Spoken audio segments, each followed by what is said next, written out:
നമസ്കാരം ശ്രീ ധനുഷ്. നമസ്കാരം സർ. ഈ CPM-ൻ്റെ സമ്മേളന കാലമാണിത്. അതെ. ഫെബ്രുവരി മാസത്തിൽ സംസ്ഥാന സമ്മേളനം, ഇനിയിപ്പോൾ ജില്ലാ സമ്മേളനത്തിലോട്ട് കടക്കുന്ന സമയമാണ്. അപ്പോൾ കലാപവും പാർട്ടിക്കകത്ത് മുറുകി വരികയാണ്. കൊല്ലം ജില്ലയിൽ അതിരൂക്ഷമായി. കൊല്ലം ജില്ലയിലെ പ്രശ്നം പരിഹരിക്കാൻ പാർട്ടി പ്രസിഡന്റ് സെക്രട്ടറി ഗോവിന്ദൻ കൊല്ലത്തെത്തുമ്പോഴിതാ ആലപ്പുഴയിൽ CPM-ൻ്റെ ഒരു നേതാവ് പാർട്ടി വിട്ട് BJP-യിലേക്ക് പോയിരിക്കുന്നു. അപ്പോൾ അവർക്ക് നിരവധി പ്രശ്നങ്ങൾ ഇങ്ങനെ അഭിമുഖീകരിച്ചുകൊണ്ട് വരിക. പാർട്ടി ഒരു കാലത്തും അഭിമുഖീകരിക്കാത്ത തരത്തിലുള്ള പ്രശ്നമാണിപ്പോൾ നേരിട്ടുകൊണ്ടിരിക്കുന്നത്. അപ്പോൾ CPM-നുണ്ടാകുന്ന പുതിയ വെല്ലുവിളികൾ ഏത് തരത്തിലായിരിക്കും? CPM-നുണ്ടാകുന്ന പുതിയ വെല്ലുവിളികൾ എന്ന് പറഞ്ഞാൽ പാർട്ടിക്കകത്ത് നുഴഞ്ഞു കയറിയ പോപ്പുലർ ഫ്രണ്ട് പ്രവർത്തകരാണ്.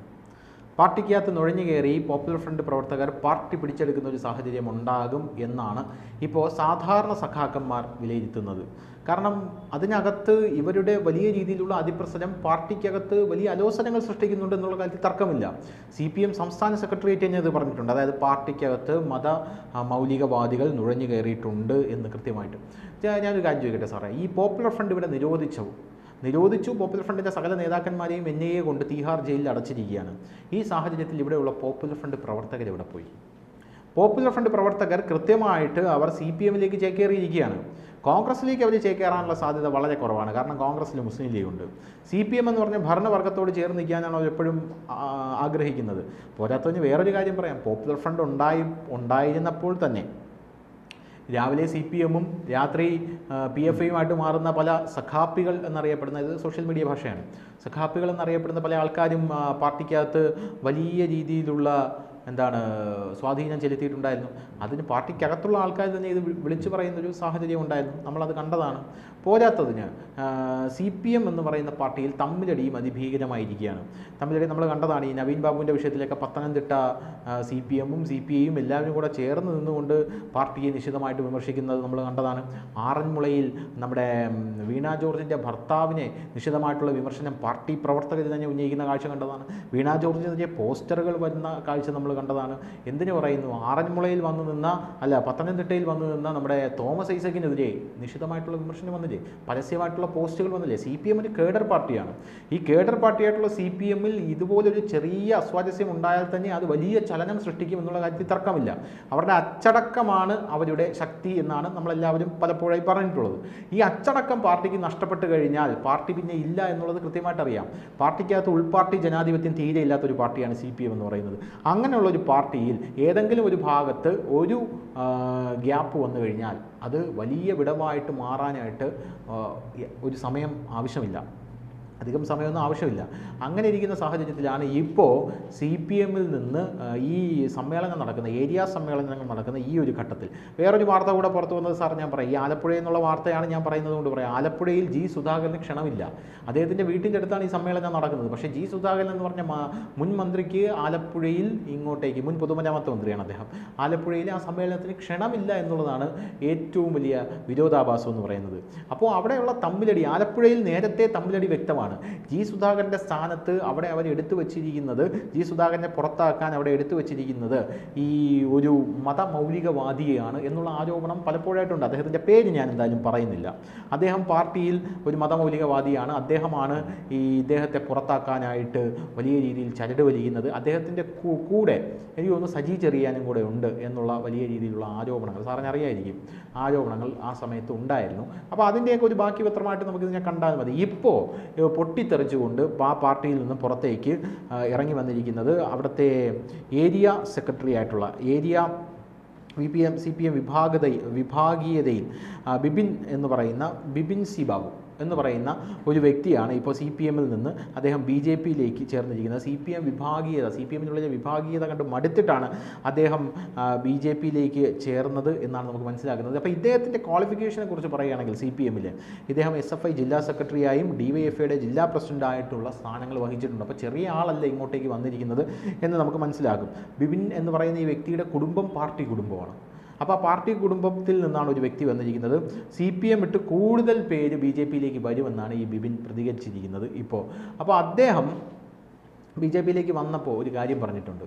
അതായത് CPMൻ്റെ മതനിരപേക്ഷ സ്വഭാവം നഷ്ടപ്പെട്ട് കഴിഞ്ഞുവെന്ന്. അത് നമുക്ക് എല്ലാവർക്കും അറിയാവുന്ന കാര്യമാണല്ലോ. കാരണം ഞാൻ ആദ്യം പറഞ്ഞ പോലെ ഈ പോപ്പുലർ ഫ്രണ്ടുകാർ CPMൽ ഒരുപാട് നുഴഞ്ഞു കയറിയതിന് പിന്നാലെ CPM എന്ന് പറയുന്ന പാർട്ടി ഇവിടെയുള്ള മതമൗലികവാദികളുമായിട്ട് പല കാര്യങ്ങളും സന്ധി ചെയ്യുന്ന കാര്യമാണല്ലോ നമുക്ക് കാണാനായിട്ട് സാധിക്കുന്നത്. ഒരു ചെറിയ ഉദാഹരണം പറയാം. അതായത് സ്ത്രീകളുടെ വിവാഹപ്രായം 18 വയസ്സിൽ നിന്നും 21 വയസ്സാക്കണമെന്ന് കേന്ദ്ര സർക്കാർ പറഞ്ഞപ്പോൾ ഇവിടുത്തെ പാർട്ടി എന്താ പറഞ്ഞത്? 18 വയസ്സ് മതി എന്നാണ് പറഞ്ഞത്. ഒരു പുരോഗമന നവോത്ഥാന പ്രസ്ഥാനം പറയേണ്ട വാക്കുകളാണോ ഇത്? ആ പാർട്ടിയുടെ ഏറ്റവും തലപ്പത്തിരിക്കുന്ന ആൾക്കാർ തന്നെയാണ് ഇങ്ങനെ പ്രതികരിച്ചത്. അവർ ഇങ്ങനെ പറയാത്തത് ഭാഗ്യം. അതായത് 18-ൽ നിന്നൊരു 16 ആക്കി കുറച്ചാൽ നല്ലത്. കാരണം പാർട്ടിക്കകത്തിരിക്കുന്ന PFI ഭീകരവാദികൾക്ക് ആഗ്രഹിക്കുന്ന സമത്വസുന്ദര നാടെന്ന് പറയുന്നത് താലിബാനിൽ 13, 12, 9 വയസ്സിൽ കുട്ടികളെ തട്ടിക്കൊണ്ടുപോയി വിവാഹം കഴിക്കുന്ന ഒരു നാട്ടിൻ്റെ ഒരു പശ്ചാത്തലമാണ് അവരിവിടെ ക്രിയേറ്റ് ചെയ്യാൻ അല്ലെങ്കിൽ സൃഷ്ടിക്കാനായിട്ട് ശ്രമിച്ചുകൊണ്ടിരിക്കുന്നത്. ആ ഒരു നിലപാടിനോട് പോലും പാർട്ടി ഇങ്ങനെ സന്ധി ചെയ്യുന്നു എന്ന് കണ്ടപ്പോൾ എനിക്ക് വലിയ അത്ഭുതം തോന്നി. കാരണം ഇത് സ്ത്രീകൾക്ക് വേണ്ടി, അതായത് 18 വയസ്സിൽ ഒരു സ്ത്രീ ഒരു പെൺകുട്ടി വിവാഹിതയാകുമെങ്കിൽ 21 വയസ്സിൽ എന്തുകൊണ്ട് വിവാഹിതയായിക്കൂടാ? കാരണം 18 വയസ്സാകുമ്പോൾ +2 വിദ്യാഭ്യാസം കഴിയുക മാത്രമേ ഉള്ളൂ. 21 വയസ്സാകുമ്പോൾ ആ പെൺകുട്ടിയുടെ ഡിഗ്രി വിദ്യാഭ്യാസം കഴിയുന്ന ഒരു സാഹചര്യം എത്തും. അങ്ങനെയാണെങ്കിൽ ആ ഡിഗ്രി വിദ്യാഭ്യാസത്തിൽ ആ പെൺകുട്ടിക്ക് വിവാഹം കഴിക്കാമല്ലോ എന്നുള്ളൊരു നല്ല പോസിറ്റീവ് ആസ്പെക്റ്റിലാണ് അത് കേരള സമൂഹം മുഴുവൻ കണ്ടത്. കേരള സമൂഹം മുഴുവൻ എങ്ങനെയാണ് കണ്ടത്? എന്തിനു പറയുന്നു? മുസ്ലിം സ്ത്രീകൾ പോലും ചിലരൊഴിച്ചാൽ അത് വളരെ നല്ലൊരു തീരുമാനമായിട്ടാണ് പറഞ്ഞത്. പക്ഷേ CPMനത് എന്താണ്? നിഷിദ്ധമാണ്. ഈ വനിതാ മതിൽ കെട്ടിയ, നവോത്ഥാനത്തിന് വേണ്ടി മതിൽ കെട്ടിയ CPM ആണ്. രണ്ടാമത്തെ കാര്യം എന്ന് പറയുന്നത് മുത്തലാഖ് നിരോധന നിയമത്തിൽ CPMൻ്റെ നിലപാട് എന്തായിരുന്നു? മുത്തലാഖ് വേണമെന്നാണ് CPM പറയുന്നത്. വഖഫ് നിയമത്തിൽ CPMൻ്റെ നിലപാടെന്താ? ഞങ്ങൾ മുനമ്പത്തുകാരുടെ കൂടെയാണ് എന്ന് മുനമ്പത്ത് ചെല്ലുമ്പോൾ പറയുക. എന്നാൽ കേരളത്തിൽ മറ്റെല്ലാ പ്രദേശത്തും പോകുമ്പോൾ വഖഫിന് വേണ്ടി നമ്മൾ പ്രമേയം പാസ്സാക്കി എന്ന് പറയുന്ന പാർട്ടിയാണ് CPM എന്ന് പറയുന്നത്. അപ്പോൾ ആ ഒരു നിലപാട് അത് ആർക്കും ഉൾക്കൊള്ളാൻ കഴിയുന്ന ഒരു നിലപാടല്ല എന്നാണ് ബിബിൻ പറഞ്ഞിരിക്കുന്നത്. രണ്ടാമത്തെ കാര്യം എന്ന് പറഞ്ഞാൽ CPM പാർട്ടിക്കകത്ത് പണ്ടുപോലെ നമുക്കറിയാം, ശബരിമലയിലൊക്കെ പോയി കഴിഞ്ഞാൽ ഒരു വിശദീകരണം ചോദിച്ചു കളയും. എന്നാൽ ഒരു മുസ്ലിമായിട്ടുള്ള ഒരു മതവിശ്വാസിക്ക് നിസ്കരിക്കാൻ പോകാനോ നോയമ്പ് പിടിക്കാനോ അയാളുടെ ആചാരാനുഷ്ഠാനങ്ങൾ പാലിക്കാനോ യാതൊരുവിധ വിലക്കും CPMൽ ഇല്ല എന്നുള്ളതാണ്. അതിന് CPM തണലൊരുക്കി കൊടുക്കുമെന്നുള്ളതാണ് വേറൊരു കാര്യം. അതേ കാര്യം ഞങ്ങളും കൂടെ ചെയ്തോട്ടെ എന്ന് CPMലുള്ള മറ്റ് അണികൾ ചോദിക്കുമ്പോൾ CPM പറയുന്നത് നമ്മളൊരു നിരീശ്വരവാദ പാർട്ടിയാണ്, നമ്മുടെ മതമെന്ന് പറയുന്നത് കാറൽ മാർക്സിൻ്റെ മൂലധനമാണ്, ഞങ്ങളുടെ ബുക്കെന്ന് പറയുന്നത്, ഞങ്ങളുടെ CPMൻ്റെ അകക്കാമ്പെന്ന് പറയുന്നത് വൈരുദ്ധ്യാത്മിക ഭൗതികവാദമാണ്, ഇതിനകത്ത് ഭഗവാനില്ല, ഈശ്വരനില്ല, ഒന്നുമില്ല എന്നിവർ പറയുകയും ചെയ്യും. പക്ഷേ ഇവരുടെ നേതാക്കന്മാരെല്ലാം കൃത്യമായിട്ട് അമ്പലത്തിലൊക്കെ പോകുന്ന ആൾക്കാരാണ് എന്നാണ് നമുക്ക് പലപ്പോഴായി മനസ്സിലാക്കാനായിട്ട് സാധിച്ചിട്ടുള്ളത്. CPMൻ്റെ ദിവംഗതനായിട്ടുള്ള കോടിയേരി ബാലകൃഷ്ണൻ, അദ്ദേഹം പൂമൂടൽ നടത്തിയിട്ടില്ലേ? അദ്ദേഹത്തിൻ്റെ മകൻ പരസ്യമായിട്ട് ബീഹാറിൽ അദ്ദേഹത്തിന് ഒരു കേസ് ഉണ്ടായിരുന്നപ്പോൾ ശബരിമലയിൽ വന്ന് കരഞ്ഞ് അയ്യപ്പൻ്റെ കാല് പിടിച്ച് നിൽക്കുന്ന കാഴ്ച നമ്മൾ കണ്ടല്ലേ? അദ്ദേഹം ഇരുമുടിക്കെട്ട് വേണ്ടിയിട്ടാണ് ശബരിമലയിലേക്ക് അദ്ദേഹം വന്നത്. അപ്പോൾ അങ്ങനെ അവർക്ക് ചെയ്യാം, ഞങ്ങൾക്ക് ചെയ്തുകൂടാ എന്നുള്ളത് CPM അണികൾക്കിടയിൽ വലിയ രീതിയിലുള്ള അമർഷമുണ്ട്. ഞാനൊരു കാര്യം സാറിനോട് പറയാം. ഇങ്ങനെ ഒരു പാർട്ടിക്കകത്ത് വലിയ രീതിയിലുള്ള ഈ പ്രശ്നം നടക്കുന്നത് കൊണ്ട് എനിക്കുമുണ്ട് CPM സുഹൃത്തുക്കൾ. ഈ മതനിരപേക്ഷമായിട്ട് ചിന്തിക്കുന്ന CPMകാർ പോലും ഇപ്പോൾ കടുത്ത മതമൗലികവാദത്തിലേക്ക് വരികയാണ്. കാരണം അവരുടെ മതവും ഇത്തരത്തിൽ ഫോളോ ചെയ്യണം എന്നുള്ളതാണ് അവരുടെ പ്രധാനപ്പെട്ട ഒരു ആവശ്യം എന്ന് പറയുന്നത്. ഈ മതമൗലികവാദം എന്ന് പറയുന്നത് സത്യം പറഞ്ഞാൽ BJPക്കാർക്കിടയിൽ ഉള്ളതിനെക്കാട്ടിലും CPMകാർക്കിടയിലാണ് മുസ്ലിം വിരോധം കൂടുതലുള്ളത് എന്ന് എനിക്ക് ചിലപ്പോൾ തോന്നിപ്പോകും. ആ രീതിയിലാണ് അറുത്തുമുറിച്ച് പല കാര്യങ്ങളും അവർ പറഞ്ഞുകൊണ്ടിരിക്കുന്നത്. പക്ഷേ പാർട്ടിയിൽ ഇത് പറയാനുള്ള ഒരു ഉൾപാർട്ടി ജനാധിപത്യം ആ പാർട്ടിയിൽ ഇല്ല എന്നുള്ളത് കൊണ്ട് എല്ലാവരും പല കാര്യങ്ങളും മനസ്സിലൊതുക്കി ജീവിക്കുകയാണ് എന്ന് മാത്രമേ ഉള്ളൂ. എന്തായിരുന്നാലും CPMൻ്റെ മതനിരപേക്ഷ സ്വഭാവം നഷ്ടമായെന്ന് പാർട്ടിയെ നിയന്ത്രിക്കുന്നത് വർഗീയ ശക്തികളാണെന്നുമാണ് അദ്ദേഹം പറഞ്ഞിരിക്കുന്നത്. രാജ്യത്ത് മോദി സർക്കാർ നടത്തിക്കൊണ്ടിരിക്കുന്ന വികസന പ്രവർത്തനങ്ങൾ എല്ലാവർക്കും അറിയാമെന്നും സാധാരണ ജനങ്ങൾക്ക് ഉപകാരപ്രദമാകുന്ന പദ്ധതികൾ കഴിഞ്ഞ 10 വർഷത്തിനിടയിൽ മോദിജിയുടെ നേതൃത്വത്തിൽ സർക്കാർ നടത്തിക്കൊണ്ടിരിക്കുകയാണ്.